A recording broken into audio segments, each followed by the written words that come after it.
This is the Work Smart Hypnosis podcast, session number 225. James Tripp on Hypnosis Without Trance. Welcome to the Work Smart Hypnosis podcast with Jason Linett, your professional resource for hypnosis training and outstanding business success. Here's your host, Jason Linett.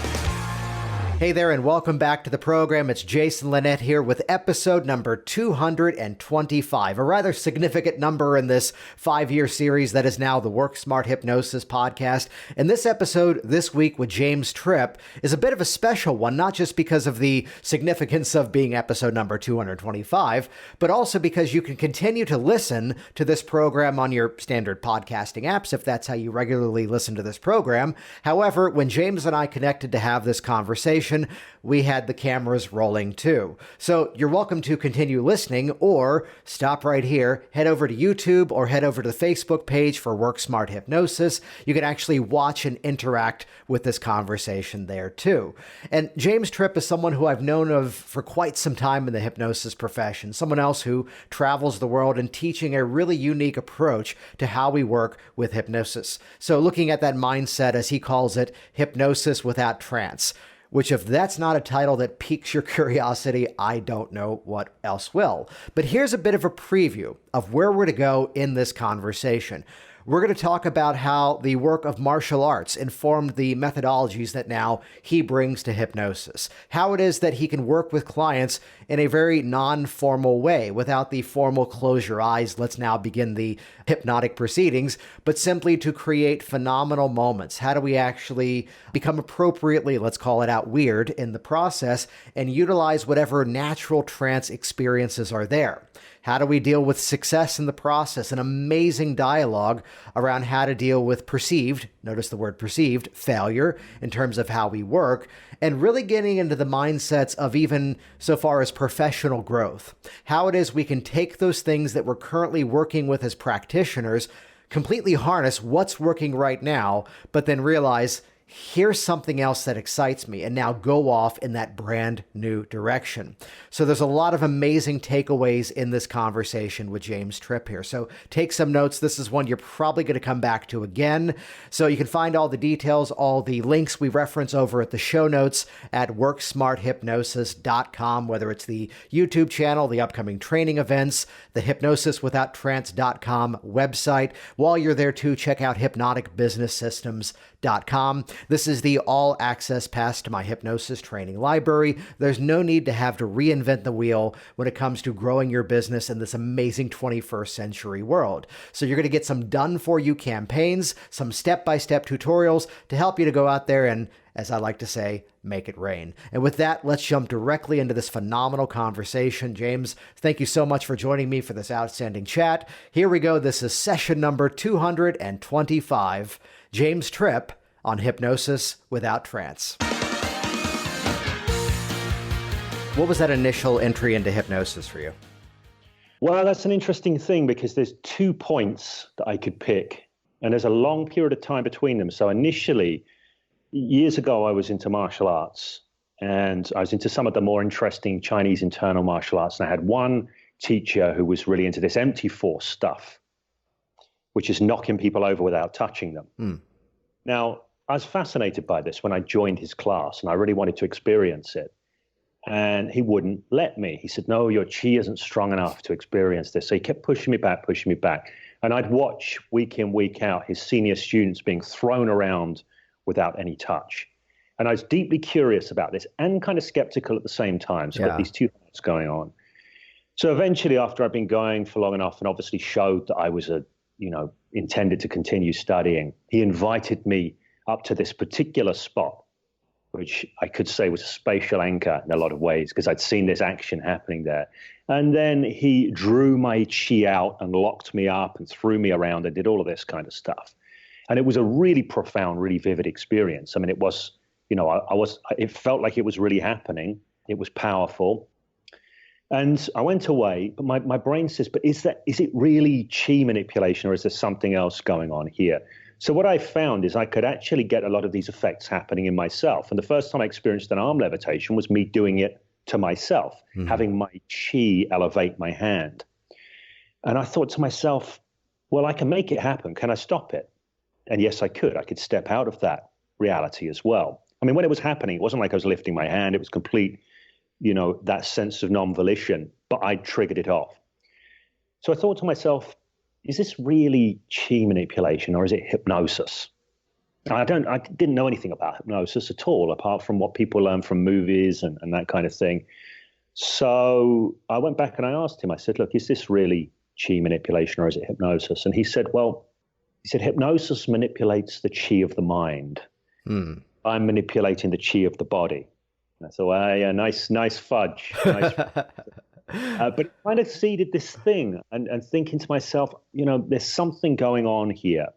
So that was my first experience. Now, I didn't get into exploring hypnosis at that point. And that was probably at some point, I don't know, mid-late 90s and then early 2000s. This is not particularly spectacular. I have to pause you there to go back to that moment of being thrown without any sort of touch. Is Right. that something you were finally able to achieve on your own? To throw myself without any touch. Or to you throw mean? someone else? Or Oh, yeah. I mean, later on, this is an interesting thing because I became a martial arts teacher myself. And I would sometimes play around with these kind of things, but I also felt slightly disingenuous doing so because I wanted to teach people to really be able to defend themselves should it come to it. And a lot of what happens within the dynamic of a class, you can get some interesting psychological effects or hypnotic effects happening, but they can also lull people into a misunderstanding about what might happen out in a street confrontation. yeah, that person on the street is not the same person you've been practicing with. Exactly. Yeah.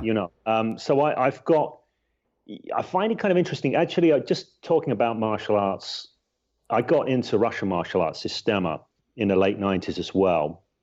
And they do some interesting stuff psychologically that doesn't require the same kind of prep and conditioning as the empty force stuff that you tend to see in the Chinese martial arts.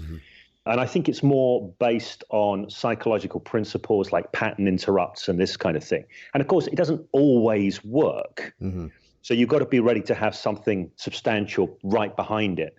But a lot of the time, stuff like, stuff that overlaps with some principles from Ericksonian work around pacing and leading and pattern interrupts and this kind of thing, you can see in place within Sistema. And that stuff, I would say, really does work. I remember when I was running a class on this, a regular weekly class in the early 2000s, I had this kid come along. He was about 15 years old. He trained with me for about 6 months, and he really got into that side of things. And I had a guy visit my class who was a self-protection, close protection officer from the local police constabulary in Hertfordshire at the time. So he thought he knew a thing or two about fighting. And he was kind of sparring with this kid, and this kid was doing stuff this guy had not encountered before, purely on the psychological end of things, pacing and leading, pattern interrupting, just completely scrambling the guy's brain and interrupting the access to what he had in terms of his own capabilities. And this guy, this police guy, he was white as a sheet afterwards. It's just all the blood had drained out of him because I assume it was just a massive rocking of his world. He never came back again. I'm curious to ask that the pacing and leading applied to that environment. Now, martial arts is not my background, but in terms of physical movement, how would you define that pacing and leading in that physical environment?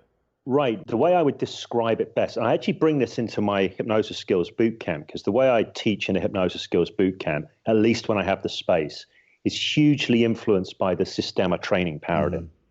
Which makes sense to me because martial arts is a skill, and the more you drill stuff, the better you get at it. And for me, hypnosis is a skill, and the more you drill stuff, the better you get at it. So it makes sense there'd be an overlap in the training formats. However, in this instance, pacing and leading is to do with you're going to move at the same time as somebody. You're going to flow with their movement as they come in. If you're flowing with their movement as they come in, and you learn to do this unconsciously. You can't do this consciously. It's too complex. You drop in with their breathing.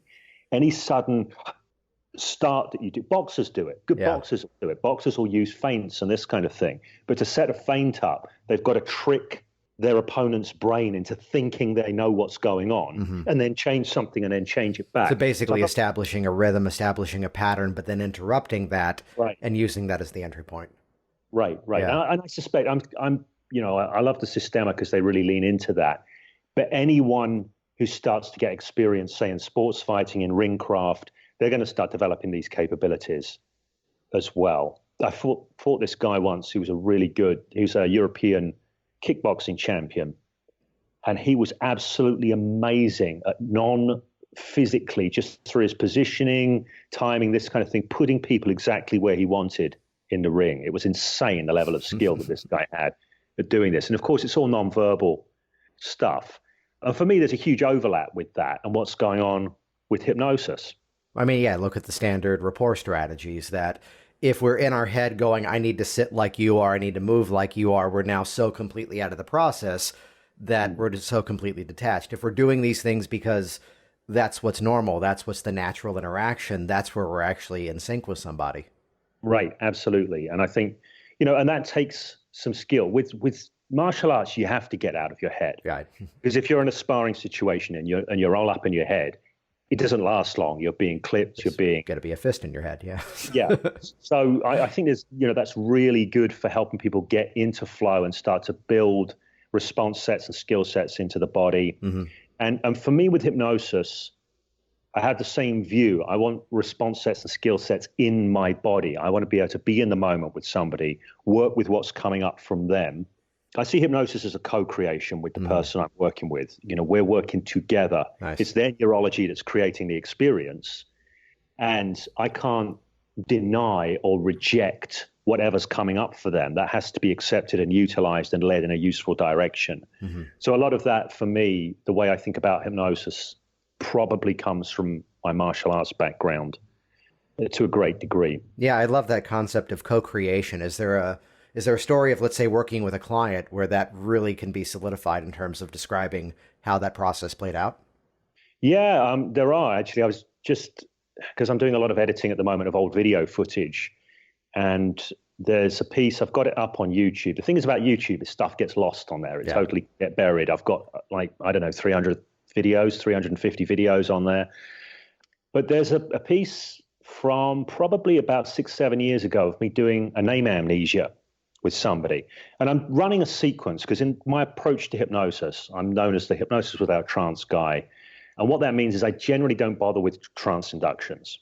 So just go straight in with some simple phenomenon, usually an idiomotor phenomenon of some kind, and then ladder it up to progressively more challenging stuff. For example, amnesias or hallucinations, this kind of thing.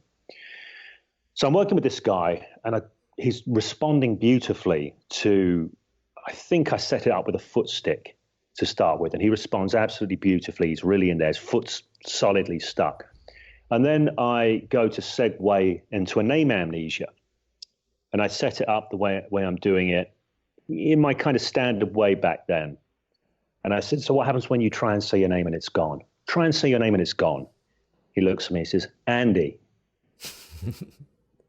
So I said to him, that's right. And where is that name now? He said, well, it's up here again. I said, that's it. So we'll take it all the way out, send it away, and it's gone. And what happens when you try and say your name and it's gone? Andy. So I went for about 3 takes with this, and the name amnesia wasn't going at all. So I kind of segued back into, because I never unstuck the foot. You see, this is a thing that I would do. I like to, there's the idea of nested loops from NLP and Ericksonian stuff. I like to do nested phenomena. Nice. Yeah. So I'll leave one open and then open up the other one. So I said, how's that foot? He said, still stuck.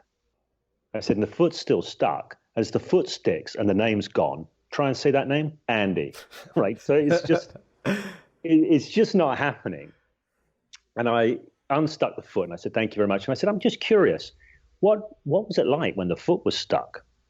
And he said it was really powerful, really profound. And he said these words, cerebrally tactile. Nice. Or something like that.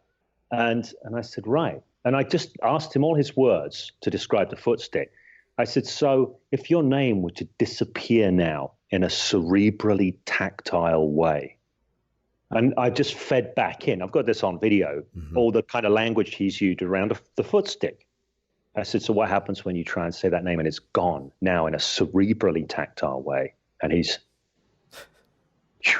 gone straight out. So one of the things that I often do is I will explicitly ask for feedback. What's happening for you? If something's not going in the direction that I want first time, I will get feedback from people, and I will use what they offer in terms of feedback to create what you might call custom suggestions or this sort of thing. And generally speaking, that works very well. And I think a lot of people, one of the things I advocate is that people do this. A lot of the time people learn a recipe and they follow the recipe and it doesn't work and they go, or they get the phenomenon, and because they've got it, now the intention is how quickly can I get out of it in case it doesn't continue to work. But to engage in that dialogue, you're actually driving them deeper into that phenomenon by getting their representations as to what that feels like. Right. And if somebody is experiencing it, I'll say, so what's happening now? Because I like to hear, and when they give me the language of what's happening, I feed it right back in with some intensifiers. So I like to use phrases like, I'm becoming even more fully absorbed in this experience of, and feed their language back in, just to kind of take them more in. So I've got this, one of the things, because I don't tend to work with trance induction, people are often in an interactive state. They're not sort of zonked out so much. So I keep the interaction going the whole time through. And that gives me a rich seam of material coming back from them that I can utilize to take them more fully into richer experiences. I mean, even my simple rule is, if in doubt, I elicit the experience they're having right now, regardless of what it is, and I will take them more deeply into it, whatever it is. So even if someone's got an experience of, like, it feels like my hand is lifting, but then I wonder if I'm lifting it, for example, if somebody said that, I'd say, so notice wondering if you could lift it. Nice. And whereabouts is wondering when you're wondering if you can lift it? And I usually will gesture up to their head because I know like, it's going to be somewhere in their head, and they'll go, well, up here. And I'll say, so it's up. And wondering and noticing, wondering now more fully. And I just take people like wherever they're going, let's go into it even more.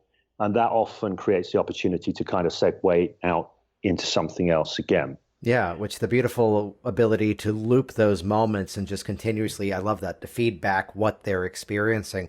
The style of approach, this hypnosis without trance, where did that originally come from? Was it necessity? Was it curiosity? How would you describe it? It's kind of curiosity as much as anything. And partly, I'll admit, just stylistic preference. Yeah. You know, it's easy to say, oh, this is superior because of that or that. Yeah, actually, it kind of suits me more as a person and my character. So the story is I originally trained in NLP. I was very much into NLP for about a 5-year slot. Even before I officially did an NLP training, I was madly teaching myself and using everything that I learned. And then I did an NLP training and I loved it so much. I did my master practitioner afterwards, and I wanted to use it to make a living because my real job sucked. And so I love this stuff. Oh, I have to ask, what was that old path? My old job, I worked in local government. I was just doing pointless stuff in local government. And it was just not ever going to go anywhere. So, you know, doing work that somebody had invented just to have work done because there was a person to do some work, I swear. That was, by the way, the moment of losing all rapport when I moved into this office. I'm at the closing and I'm going, how much of this paperwork is to validate jobs rather than actually buy the office? And all smiles went away, and that was the end of it. Right. So, you know, that I was that guy who had a job because there was the budget for a job, probably. Although, I mean, look at the beautiful correlation of that so much of the work of our profession, I'd say really up until the last 10, 15 years or so, has been this procedural, this is the way you're supposed to do it. You know, mine is I will make use of that deep trance state, but then come out of it, then have the interaction as that interlude. And even to hear people in a meetup group go, yeah, but you're going to wake people up if you do that. Having to go, okay, let's start over. But just this nature that to break those norms and go, well, what happens if I pull this element out? What happens if I pull this thing out? Does everything remain standing? Could I make it even stronger without having this perceived foundation that I was told has to be there? No, step A has to go before step B, otherwise it's not going to work. Yeah. Yeah. And try it. What happens when you do something different? I mean, I Right. love to try stuff, So I had a guy the other day who reminded me that he'd never experienced any hypnotic phenomena until he worked with me. And I said, "Oh, how did I do that? How did we do that?" Because I couldn't remember. I couldn't remember the particular session with him. And I did this piece, and I remember doing it now. And it was an idea I was experimenting with. I think I did a thing with a phone. I said, "What's that?" He said, "Well, it's my phone." I said, "So when you say the words "my phone," where are those words?" He said, "Well," and I pointed to his mouth. He said, "Well, they're coming out my mouth." I said, "And where are they before they come out your mouth?" And they said, "In my head." I said, "So notice them in your head and look at that," and pointed to his phone, "and notice the space between the words and the ideas and that. And as you notice the space, go all the way into the space between the ideas and that, and staying in the space between. What happens when you try and say that was what that is when you're in the space between?" So I took him right into the space between. Now, this was a pure experiment. I'm just curious. This seems like a good idea. Let's play with it. Let's see what happens. It's a pure experiment. And I think one of the things for me is I'm really willing to, a lot of people who are in hypnosis, in the hypnosis game, they're desperately afraid of things not working. They're desperately afraid of failure. Right? I don't mind. I'm happy with whatever happens because I'm conducting experiments most of the time. I'm curious, what happens if we do this? What happens if we do that? What happens when? And sometimes what happens is people look at me like I'm an alien or something and go, "What the hell are you talking about, man? For goodness sake." So I'm very happy to experiment and explore, which is So not. let's say it's that therapeutic environment. You're working with someone, you're coaching them, and let's say here comes the moment that the hand is on the table and try to lift it, and they just lift it. Yeah.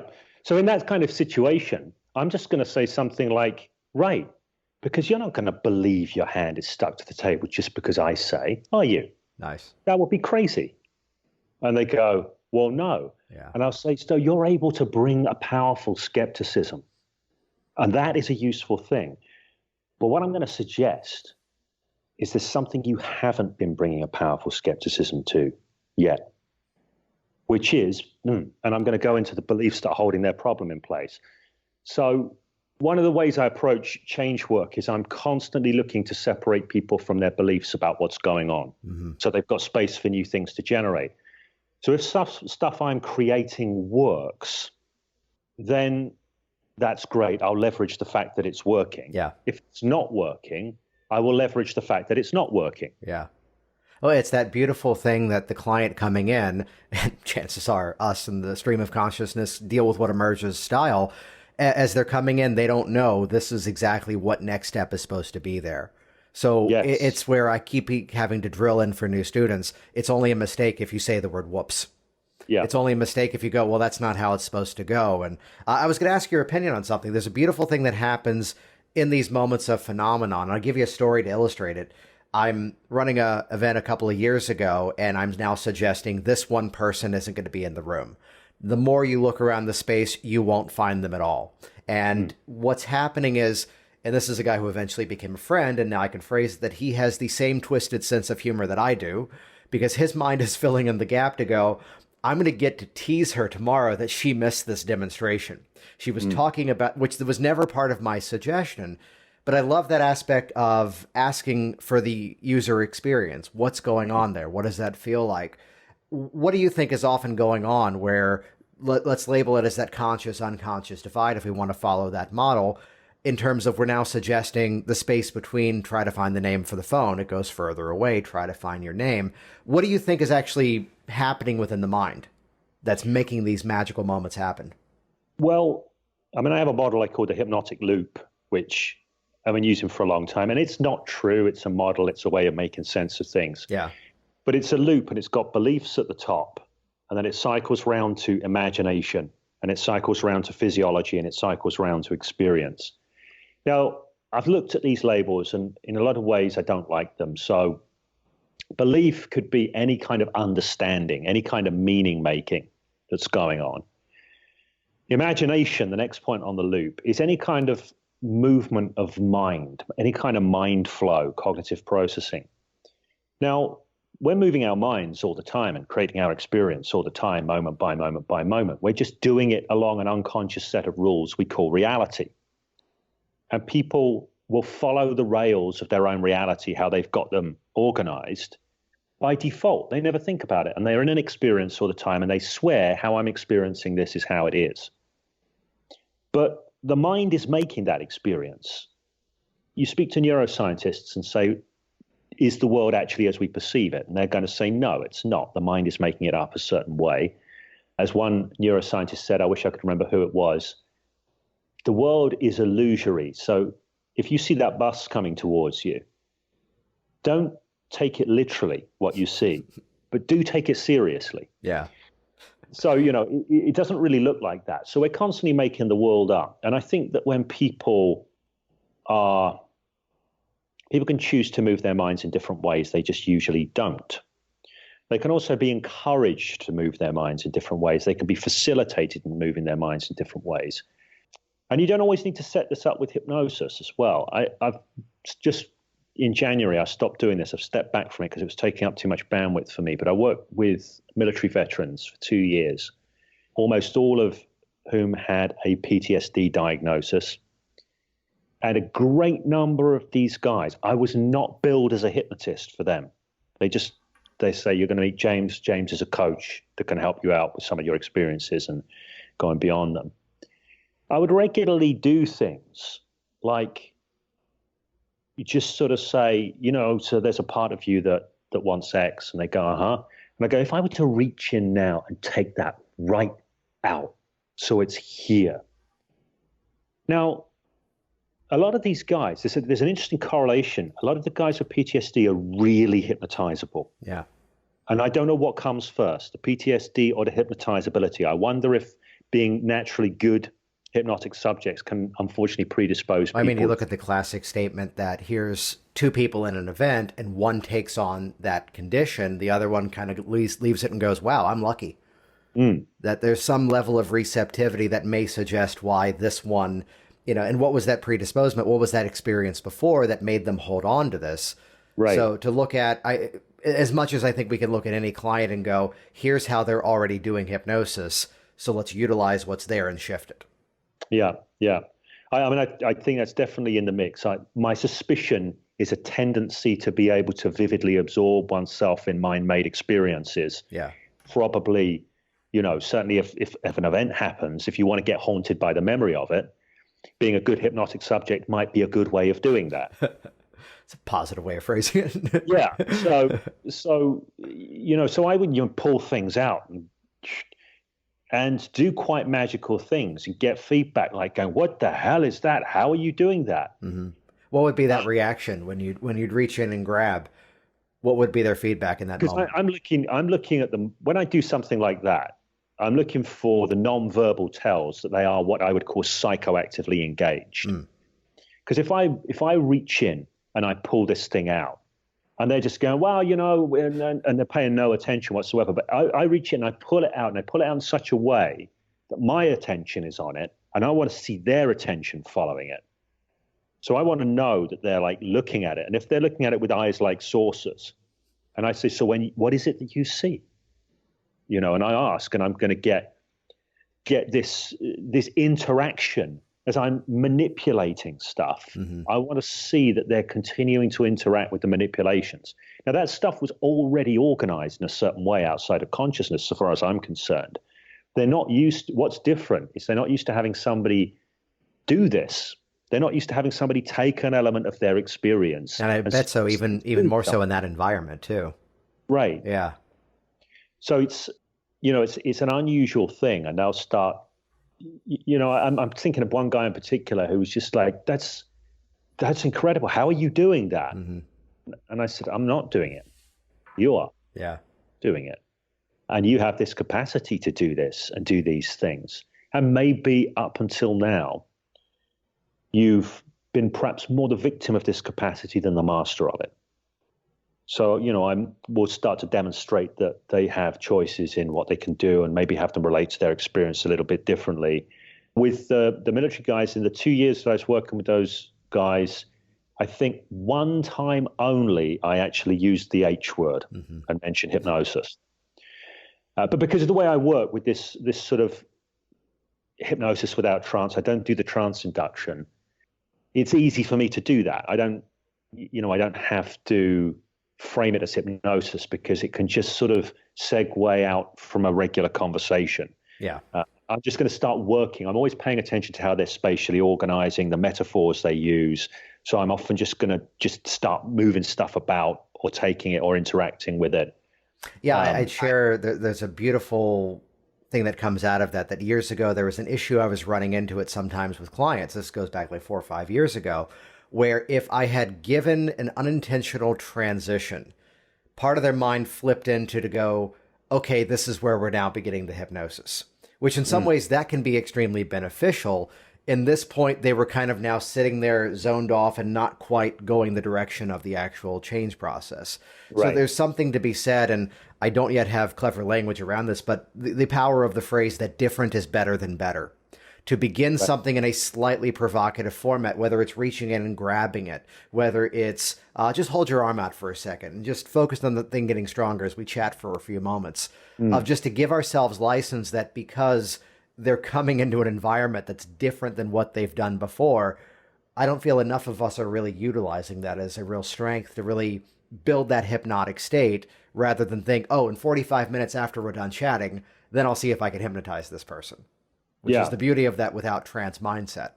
Right. And I like to start to shift things and move things. I love working with spatial organization. Yeah. Because you can just weave it into conversation. Yeah. How so? Well, I mean, there's an example. Or even like classic things like somebody's looking up. I say, so what is it you're seeing up there? Mm-hmm. And up they go. And do they look? Do they look? And then I start interacting with that up there as if it's there. And this is one of the things that I do a lot and I encourage people to do when I'm training because the way I work, I'm working eyes open a lot of the time. So it becomes much more significant when you're working eyes open with people where you're looking and how you're interacting. So when I'm teaching people to do things, like even something like I often teach people to stick an object, a coin, a card, a pen, something like this, just a small piece. And when I'm teaching people, it's eyes open, the person's fixed on a point.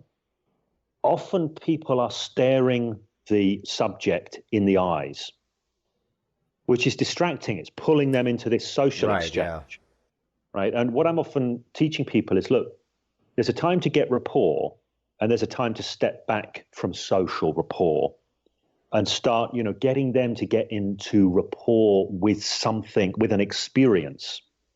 So I talk about taking a shared perspective and I'll teach people, look, where do you want them to look? Where's the action happening? You look there too. You see the action happening there too.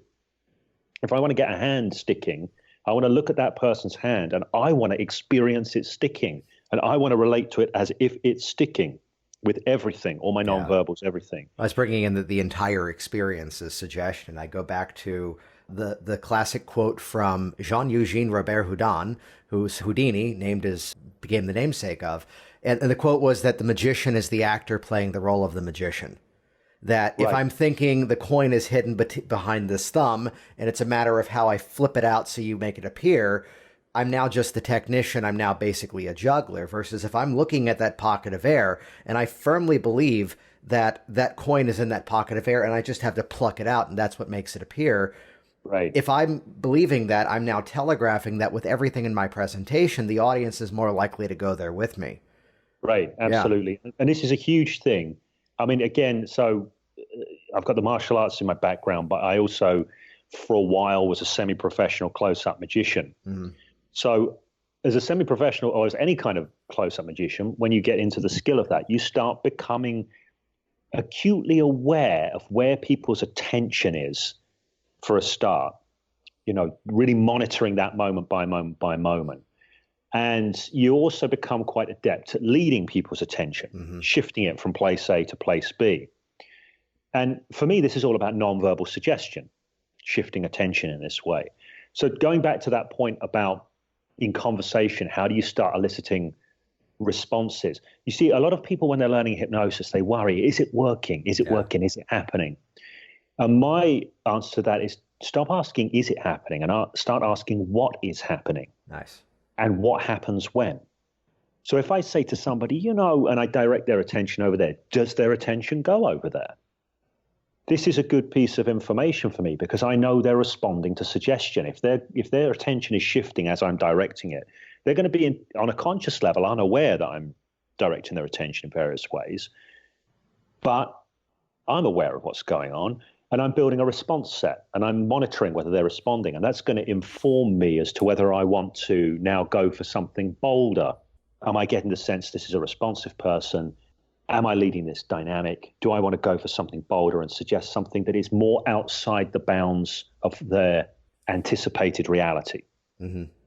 One of the good things about formal hypnosis, I think, is it does create this border that says you are now exiting normal reality. Mm-hmm. We are now entering the hypnosis zone. Right. The same as the lights go down in the theater. Clearly now this thing is beginning. Right. And I think that can be a really useful thing in helping people transition, because I think my view as a hypnotist is I'm about taking people outside of their everyday experience into an unusual experience, into a strange experience. And if they're too bound up by the rules of what's happening right now, then they're not necessarily going to allow that to happen. So a formal induction can act as an excellent marker to say we are now crossing the threshold. Or you can sort of take it a bit further and a bit further and a bit further. You can pace and lead it more. And I think this, one of the things that is a skill that I took a long time to develop, Melissa Tiers often points this out, is what I call a willingness to be weird. Yep. Because if you're not willing to be weird, then all you're doing is conforming to the rules of everyday conversation. Otherwise, you're being weird. And if you're going to conversationally start, or more eyes open without a clear marker like a trance induction, if you're going to start moving people into this crazy headspace where strange things are happening, you have to be a bit bold. You have to be willing to break the rules of everyday conversation. But you don't necessarily want to break them too abruptly. Otherwise, you might just terrify somebody and they go, well, it's like what you mentioned earlier about the mindset of the magician, and the entire concept of misdirection is already misdirection, because for misdirection to be effective, we have to be directing attention at all times. Otherwise, I'm in the middle of doing something and something off to the side suddenly falls over. That's a very false experience. But you're right in terms of, if I can get their eyes to move this direction, which, looking at that one ahead principle in magic, by the time the magician appears in the back of the audience after having disappeared on stage, there were so many elements that were at play to make that moment work and make it impressive to turn around and go, oh, there they are, to look at phenomenon. And tell me your thoughts on this, because I found that if I'm working in the mindset that I need to see that reaction is already there before I invite them to notice it. Right. That's where I'm finding this greater efficacy of going, that thing is already stuck. And to bring it into a sales principle, to only ask for the sale when I know the person is willing to buy, which really builds this cool balance of this almost no-fail environment, because I can see that arm is already stiff and rigid. I can see that their mouth is already salivating and they're experiencing dryness, which now means I can say, become aware of that thirst for water. We can already stack it in such a way, but we're pacing the entire experience. So by the time we're going for that magical effect, we've already got it. Yeah. Yeah. And to me, that's a smart way of working. I had a mentor years ago for coaching, and his view, this probably comes from the kind of world of sales, but he showed this fantastic video. You sometimes get the camera goes around the arena at a sporting event and then zooms in on a couple, someone's arranged to have something happen. The camera zooms in on this guy with his girlfriend, and he pulls out a ring and gets down on his knee and offers her the ring. And it's like the camera zooms in, and there's obviously like thousands of people and everyone on TV watching there with the ring. And she just slaps him and runs off. And it's like, get the result before you go for the result. Yeah. The message is, and what my mentor was saying, he said, you ask someone to, if they want to be your client when you already know the answer. That's the smart thing. They're going to say yes. Just the same as if you ask someone to marry you, if you're smart, the answer is already yes ahead of time before you ask. So I love that idea. I'm a big fan of that. I often teach people little tells, like, for example, if I'm doing a stick, I mentioned the stick that I do, I get someone to hold an object, and I'm looking at the nail bed. So as I will say, I'll give a suggestion. I'll say, as you feel your fingers gripping the card, and I choose the word gripping quite deliberately. I don't say as you feel your fingers holding the card. I say gripping the card. And I say, as you feel those fingers gripping the card and gripping the card now more fully, more solidly, I want to see that nail bed go white. I want to see the blood go out of the nail bed, which is what happens when somebody squeezes. And as I see that, I know they're responding to the suggestion. I know I'm gold. Everything's happening. Everything is good. I've done no challenge yet. I've not set up any pass-fail. I can see what's happening right there. Same as when I do a foot stick. So if I'm doing a foot stick, someone got their foot out in front of them, and I place my hand lightly on their shoulder. Now, I used to do this, so if they started to break the foot stick, I could physiologically disrupt them. Not by pushing back, but by lifting up slightly. But I haven't done this for years because I stopped using it that way. I just use the light touch up there. So I have them look at their foot, and I say, as you feel that foot sinking more fully into the ground.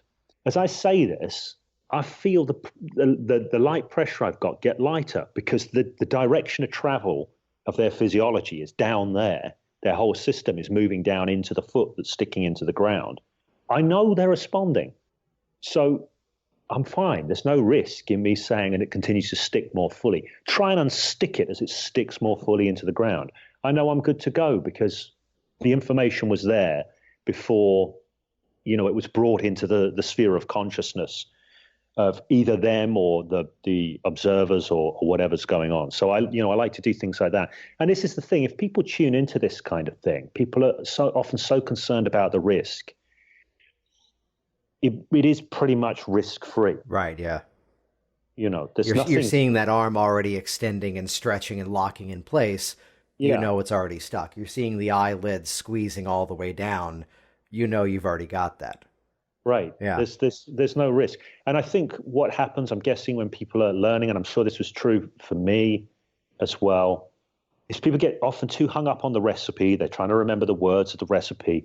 They're doing something they're in the get-through zone rather than the get-into zone. So they're trying to get through the sequence or get through the induction or get through, and everything's a race to this point, and they're trying to get through all the steps and make sure they've ticked everything as they go. So is the solution to be more in the moment, to put more of these tells in the process? How would you define the solution to that? Well, my principle is get into versus get through. Yeah. So if I'm teaching people to do some sort of stick, I'll say get into the stick, not try to get through the sequence. If you're already getting into what's happening and you're getting the person into what's happening, into this moment of what is happening, you just keep taking people more and more into the moment of what's happening. And, that moment gets richer, that moment gets deeper. You become more committed in your responses yourself, in your directions. So, for example, I'm looking at a foot stick and I want them to get into that foot being stuck instead of me trying to get through a sequence of suggestions that's supposed to magically lead to the foot being stuck. So everything that I'm doing is supporting that. I'm getting into it. I'm looking down at their foot. I'm moving my body in a way that says stuck because all the time I'm working with eyes open. Everything I do counts. So I pantomime a lot of stuff and that kind of thing.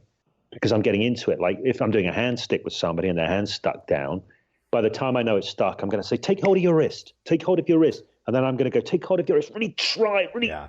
And I'm pantomiming the struggle and everything myself, because all of this is taking somebody into the experience, like a magician takes someone into the experience. They're not rushing to get through the trick. A good magician isn't.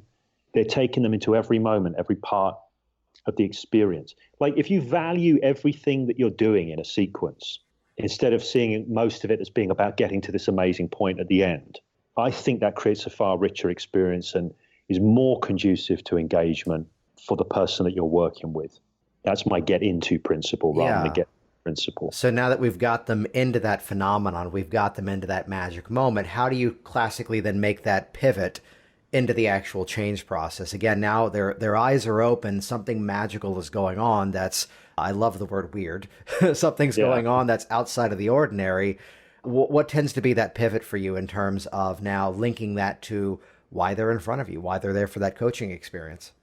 Okay, so I mean, here's the thing I'll say right now. I'm not saying I don't do that kind of phenomena work with clients, because I do occasionally. So it's not true to say that I don't, but it's not a standard thing for me to do with people. The times I'm usually doing that kind of stuff most these days, I used to do it when I was doing that kind of stuff when I was doing close-up magic and doing street hypnosis and that kind of thing. Now I'm mostly doing that when I'm training people. That's the truth of it. When I'm with a client, it's much more likely that I'm just going to start organically working with what they're bringing, rather than me imposing something like a foot stick or a hand stick or a name amnesia or something like that, unless I see a moment to creatively utilize that in a meaningful way up front. So in that case, I mean, one of the things that I might do is I might do a book and balloon test with somebody if I think they're a good hypnotic responder. So I set them up, book and balloon, and I see the hand dropping, and I'll really lean into that and say, so, you know, and feel, you can feel that, right? And they're like, yeah. And I go, you can feel it. It's really happening, right? It's really happening. And they're like, yeah, I can feel it really happening right now. It's real. That hand's moving. Yeah. I say, except it's not. And they go, huh? And Pull the rug out from under. I will literally pull the rug out from under them. I say, except it's not. Your mind made the whole thing. But didn't it really seem real? Oh, I love that. Yeah. And they go, yes. And then I anchor that up. And then later on, when they start getting into the personal trance that's a problem, they go, well, I just can't seem to do X, Y. And I say, that's right. And doesn't that really seem real? And they go, yeah, I see it is. And I say, it is real. It's just every bit as real as that book. So now I've kind of got this, I've said something about the vividness of mind-made experiences. Yeah. I've anchored it to the idea that that's real. So then I can use that to start busting their problem trance. Because I tend to view people's problems as largely trances. It's a particular, that's a reality their mind has made and become convinced is real. And they're not seeing any other ways through or ways out. So I want to loosen off their beliefs about what's currently going on much of the time to create space to move new things in. So I tend to use phenomena in a way that I would call meaningful, or I attempt to whenever I have a mantra that I say to myself, make it meaningful. Yeah. Make it meaningful. Because a lot of the time people will get into hypnosis, they go, well, I'm a hypnotherapist, so I'm going to do an induction. Why are you doing an induction? Because I need to put them into trance. Why? Well, so that the change work works, so they respond to suggestions. Yeah, but what if it meant something? Right, yeah. Right? What if this induction meant something? What would you I'd share, I don't forget if we've had this chat when we connected before, that's kind of what got me out of the magic industry originally. That was a hobby. I basically paid my way through college by doing magic shows. And the whole thing was, if I could really do this trick, why would I carry around a pack of cards? Right. If I could really make money appear at my fingertips, why would it have to be 1890s Morgan silver dollars? Oh, because they're worn down smooth and they don't make noise. It's like, no, that's the technique. So to look at hypnosis from the same mindset, well, why am I going to have you count backwards from 100 and let the numbers go? Well, you've been struggling with this issue most of your life. Wouldn't it be great if you could relax this issue away as if it wasn't there before? I'll show you how. And now we're into that Elman counting backwards moment, but now we've motivated it, but also because we've dangled a carrot at the end of it as to here's what this represents. I don't have to troubleshoot that moment anymore, because now there's a logical reason as to why we're doing this, let's call it out hypno stunt, because now it's linked to the change. The same as I love that nuance of going, you know, that's not the pull the rug out from under. You can't bend your arm. Yeah, you can. Bend it. Good. Yeah. Yeah, this is and I'm not saying it's an easy thing. To me, it's a process that never stops. Yeah. It's like a test that I keep bringing to myself, because it's easy to pick up bits of business from people and go, oh, that's a cool thing. I'll start doing that. Okay. But why? What does it mean? How are you using it? So I like to bring that back to myself. You know, what does this mean? What can I offer somebody? You know, when are you doing that experimentation? How does that experimentation mindset come into it? I experiment a lot when I'm training people, and I'm quite open about that. Yeah. You know, often I'll say, At the end, particularly at the end of a session, and there are some people that want to hang on, I'll say, okay, we pretty much finished up, but there's something I'm curious about. Who wants to come up and try something? So I'll try something out with people in that circumstance. I used to with people in my everyday life, friends and family and stuff like that, but they don't want that. They don't.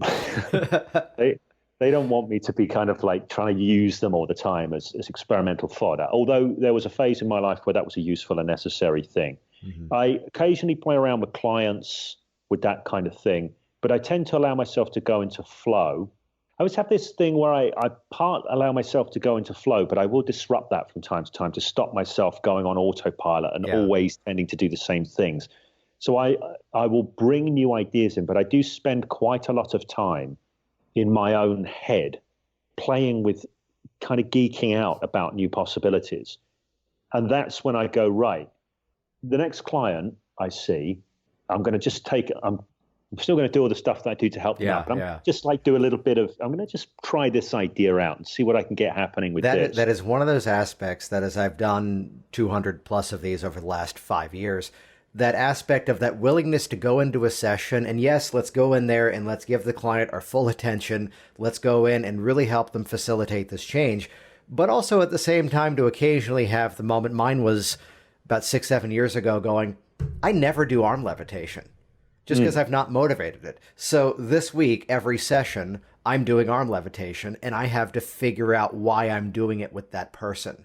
Yeah. And and the accidental, side effect of that was going, oh, here's the way that I now handle a parts therapy variation that's now logical, is kinesthetic, gets a great reaction, gets the response in motion. Yet it came from just that willingness to play. I think when I had Scott Sandlin on years ago, he told the story of going, I was going to tell every client that week the same metaphor story, but I had to make it work. Just that willingness to experiment. But again, as long as I can make it fit within the context of this, I keep finding that as a nuance between those that are still bound by protocol and process versus those that are much more, I love that, concept of flow, of just getting into that experience and saying, I'm going to make this work. Right. I think that's a really interesting thing. I tend to keep on training and going to different trainings and this kind of thing because I'm always curious to learn more.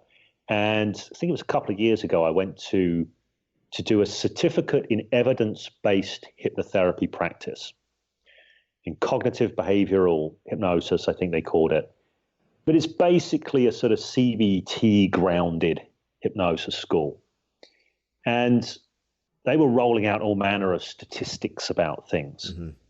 And they rolled out this statistic that said, after 3 years of working with clients, therapists do not really get any better or more effective in getting results. It's like that's the end of their learning curve. So what they were kind of saying is like, after about 3 years of doing this, you're going to be as good as you are, really. That's as good as it's going to get. And I thought to myself, I've been doing this for years, and I feel like I'm learning all the time and getting better all the time. But of course, the thing that the research was conducted with people who'd been taught to follow protocols rigidly. Now, of course, there's going to be a drop-off if all you're doing is running the same protocol over and over and over. I can imagine that probably after 3 years, you're probably about as good as you're going to get at running that specific protocol. Yeah, you're becoming an expert at that specific process as opposed to being, let's call it client-centered, Right. So I can get that that would be, you'd reach the end of the track there. But of course, this is a certificate in evidence-based hypnotherapy practice. So if you deviate, if you experiment, if you explore, that's not evidence-based anymore. So it really struck me as to how stifling being caught up in that approach might be. Well, let's chat about that, because there is a trend right now of this dialogue of that it has to be evidence-based, which even that is a relatively loosely formed word. That, okay, so here's this research around mindfulness, and because I'm bringing a mindfulness theme into my session, therefore now I'm evidence-based. Yet find any data, and yes, I love the anecdote that when you gather a lot of anecdotes, what happens? Well, it becomes evidence over time. And we don't have any statistical data around, I love to see the clinical trial of a whole bunch of people with their feet stuck to the floor, not finding their name for the phone. But we can look at these magical moments and see that, yes, we are producing that. So what do you think that balance is between that, Right. yes, grounded in research versus that flow state of here's what the client said, here's how I fed back that beautiful term from before, the physiological, what was that called again? How he Oh, I described don't know. it was brilliant. Rewind the audio. It was in there. Okay. But this balance between the research base versus now here's something purely experiential and let's call it environmental based on what's actually happening in that space. Right. I think the problem comes about people don't see that there's a difference between science on the one hand and art and craft on the other hand. Mm-hmm. Now, I'm all up for research. I love science. I love all that stuff. To me, the role of science for the clinician or the practitioner who is an artist slash crafts person, the relevance is you get stuff that feeds in that you can make use of. Mm-hmm. Now, imagine somebody suggesting there was an evidence-based protocol for winning tennis matches. We'd go, don't be ridiculous. There can't be an evidence-based protocol. It might be that science could produce some insight into more effective ways of training. Mm-hmm. So like you look in sports, you get sports science, it starts to inform training programs that people can use to develop their art and craft better. But even the exception to the rule, I think it was in the Strength World, Joe DeFranco talking about how every bit of physiological research suggests that pushing the heavy combine should make the football player slower. But he goes, right. I've got thousands of black and white composition notebooks with time trials that say otherwise. In right. the clinic on paper, it doesn't make sense, but in practical ability, here's how it does. Right. And the latter, what he's suggesting is true science rather than science culture-based theorizing. Yeah. Because a lot of the people, this is another problem. You see, you've got science and then you've got craft and practice, but you've also got religion. And a lot of people who believe they're scientists or they're scientifically minded are actually, I believe, more religiously minded. And their dogma is science culture. So somebody can be in love with science culture, but not think very scientifically or not act very scientifically, because science is really about gathering evidence and looking at evidence. It's not about going, well, we actually know how things are, so we're going to theorize about what should be based. That isn't really science. So people can do like religious thinking that sounds very sciencey. So this is my argument on this. I think our goal ultimately, also the goal of science is to find out what is. Mm-hmm. It's not to make differences in the world. That's not what science is about. That is what craft is about. That is what action, that is what being a practitioner is about. It's about getting results. Science doesn't strive to get results. It strives to uncover truths. It's a different process. So to take something that's about finding out truth and try to apply it to getting results is a mistake. It's taking something from a category it doesn't belong in. So I think it's great to do evidence. I think evidence informed is probably useful, but evidence based is too binding. It's trying to say, well, this worked in an experiment, which was about finding out truth, but now we need to creatively get a result with this individual, not with some generalized subset. So it goes back to something you mentioned earlier, that they're coming in, and my mindset is similar, that as soon as they're reaching out to me, they're identifying here is this trance state that they're currently inside of, that because they're seeking a service to help resolve it, they're identifying this already doesn't work for me. Therefore, it's our mutual responsibility to further break that thing that's already broken and use that as the leverage point to go, here's another way, here's another experience. So I'd share a similar style at times of, again, breaking the phenomenon to go, well, that was only because you wrapped your mind around that idea. The same as what's different now when you get in that car and you're behind the wheel. Oh, yeah, I know I can drive.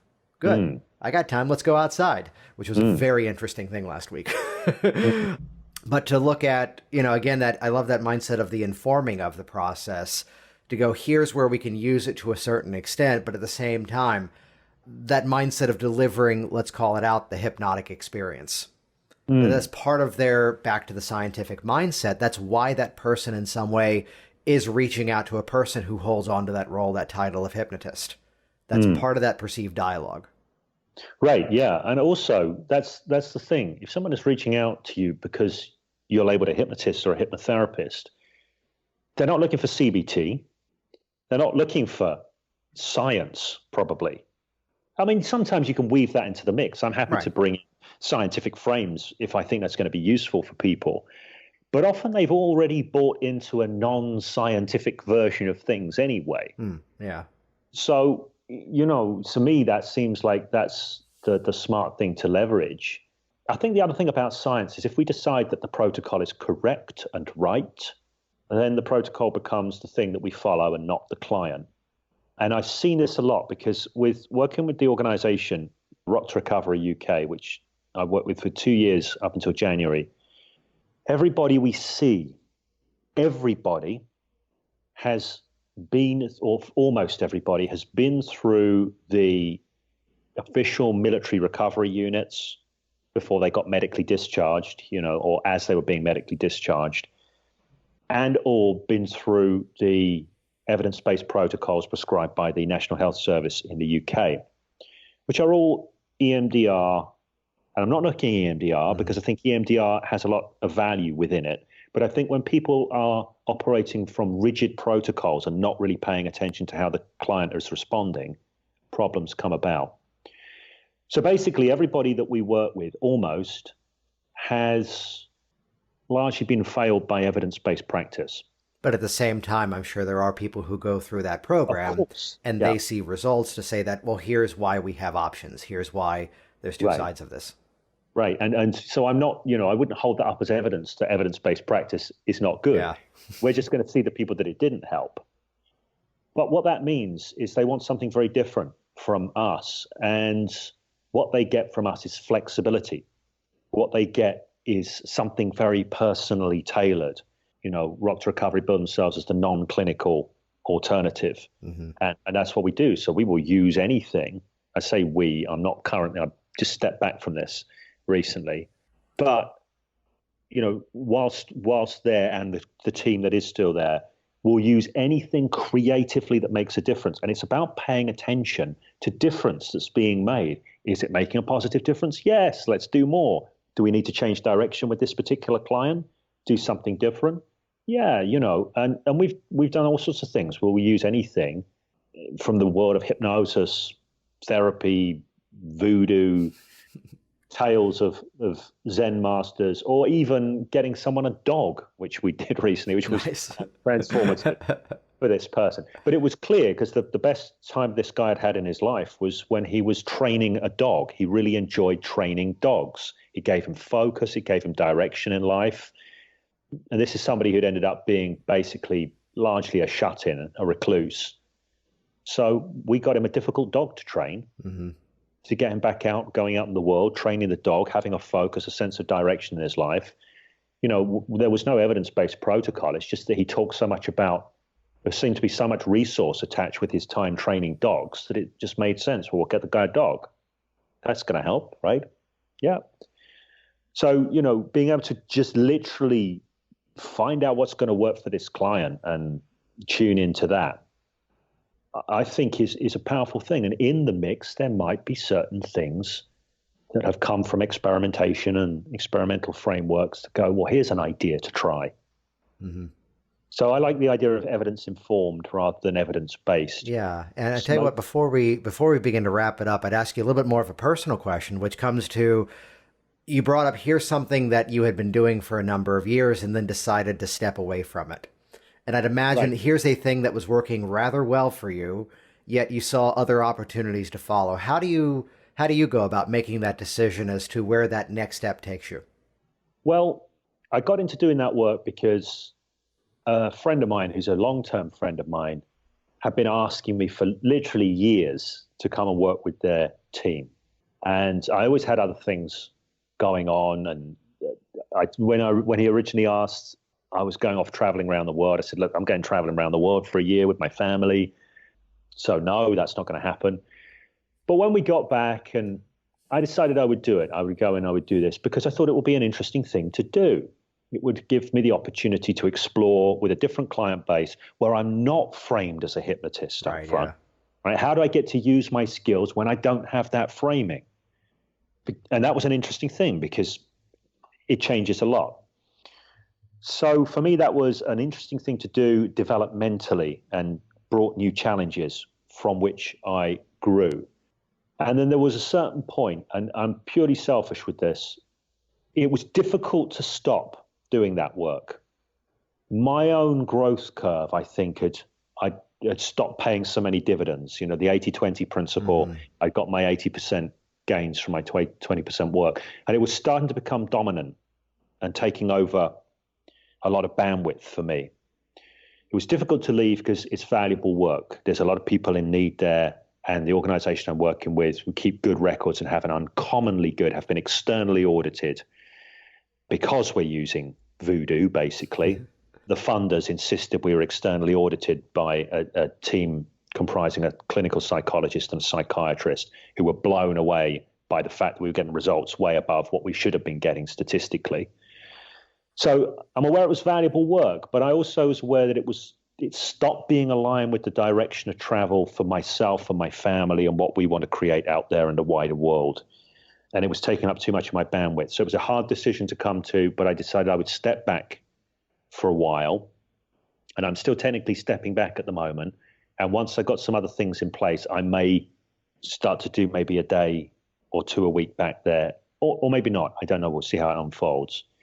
But for me, I'm constantly evaluating what it is that I'm creating in the world for myself, my family. I became a hypnotist and a hypnotherapist for a time within a broader context of my life, which was about moving my life forward and engaging generatively with the world. I didn't get into it to help people as such. I got into it because it was fascinating to me. And I've had an interest since I was 19 on how do you do life better? How do you create more of what you want in the world in terms of fulfillment, reward, this kind of thing? So that's where my heart really lies. So I've sort of shifted back towards that. There's some business projects I want to get realized, but also there's a broader system of thought and thinking and method that I've been putting together for literally years, which is more about, I don't know, what you might call creation dynamics, creating what you want in the world, which starts with, as the subtitle of my YouTube channel goes, use your mind to shape your life. I'm talking about moving our own minds to actually start generating the effects we want to generate out there in the broader world. That's what really interests me. And it has so many parallels with hypnosis, and hypnosis informs it, and hypnosis is a huge part of that. But for me, hypnosis sits within that. Yeah. It's a related thing. And I wanted to get out of being focused on working with these individuals with very challenging circumstances to stepping right back fully into myself as a creative force in my own life. And now I'm engaging back more into doing coaching work with people who are looking to become creative forces in their own lives as well, generating the kind of results that they want to generate habitually in terms of fulfillment and reward. And that's kind of what I'm into, where my developmental edge is, and where I want to spend my precious energy, because it's a finite quantity and I want to use it to shape my life as I wish it to be.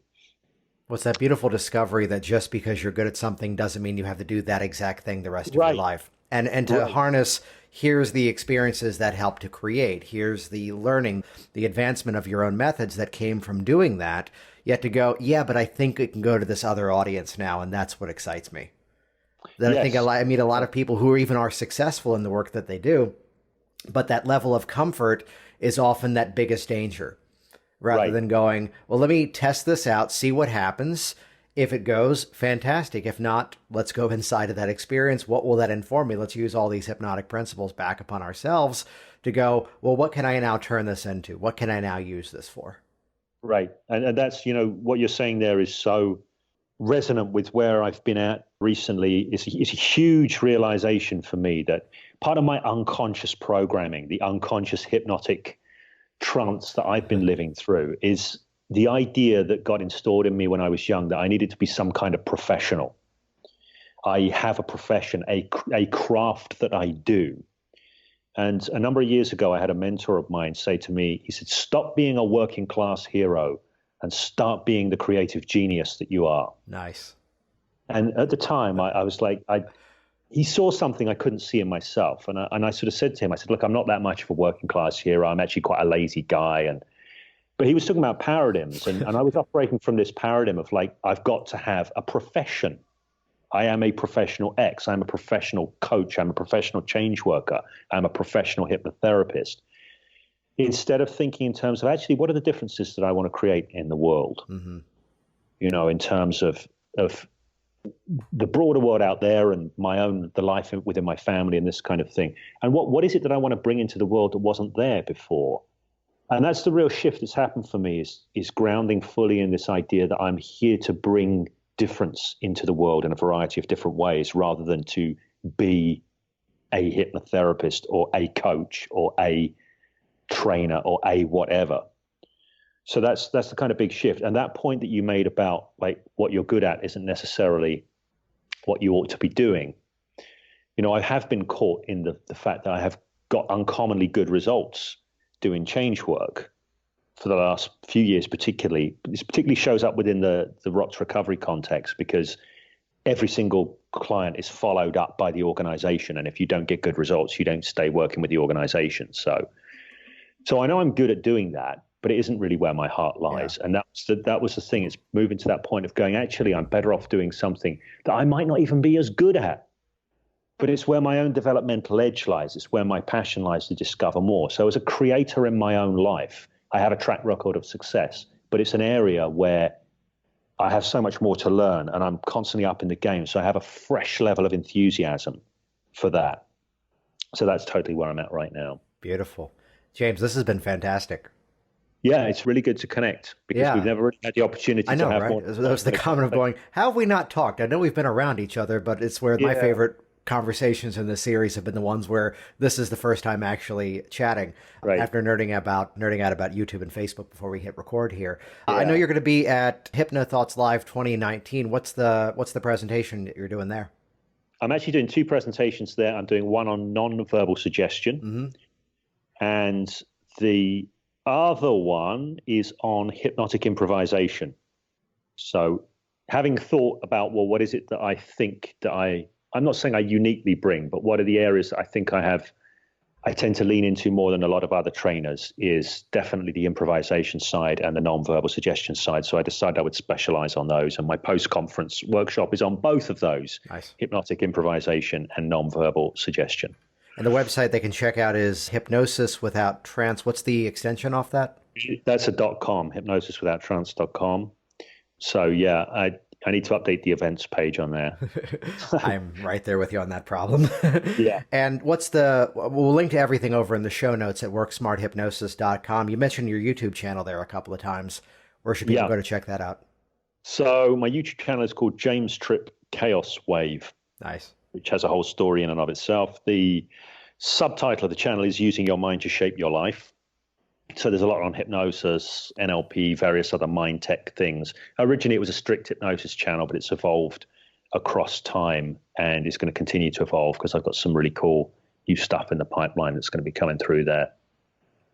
Awesome. Yeah, so we'll put links to everything in the show notes over at worksmarthypnosis.com. James, any final words before we wrap it up?